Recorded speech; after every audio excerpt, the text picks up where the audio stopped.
Who remembers when Jermaine Stewart had everybody vibing to that anthem?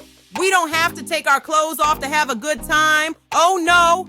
Man, that joint had radio on fire. He came out swinging with "The Word Is Out" and followed it up with that timeless hit. But after that, his light seemed to fade a bit from the spotlight. A lot of us probably assumed Jermaine just stepped away and started living a quiet life somewhere. But sadly, that wasn't the case. The man who had us jamming in '87 was gone just 12 years later. Now, here are some of the things you may not have known about Jermaine Stewart. There were whispers around the industry that at the time of his death, he was working on a tell-all book. Word on the old school curb was that this book was about to expose some serious secrets, allegedly involving several high-profile men he'd had relationships with. Some of them reportedly had wives, kids, the whole nine. Nothing was ever proven, but the rumors had folks talking.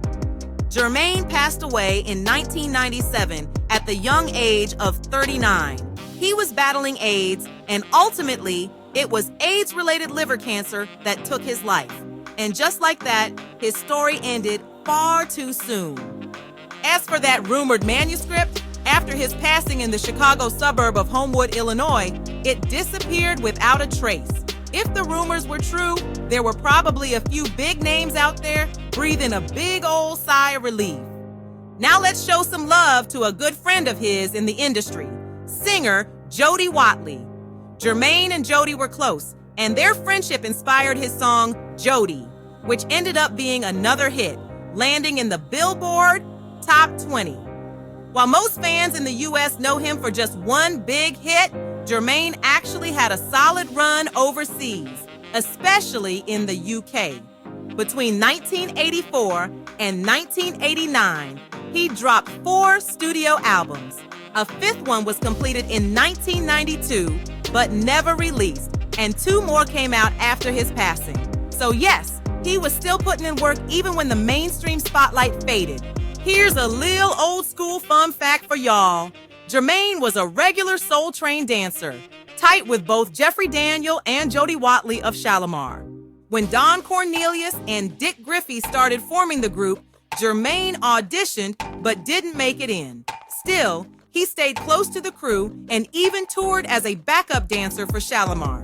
Eventually, he caught the attention of Culture Club's Mikey Craig, which led to his deal with Arista Records.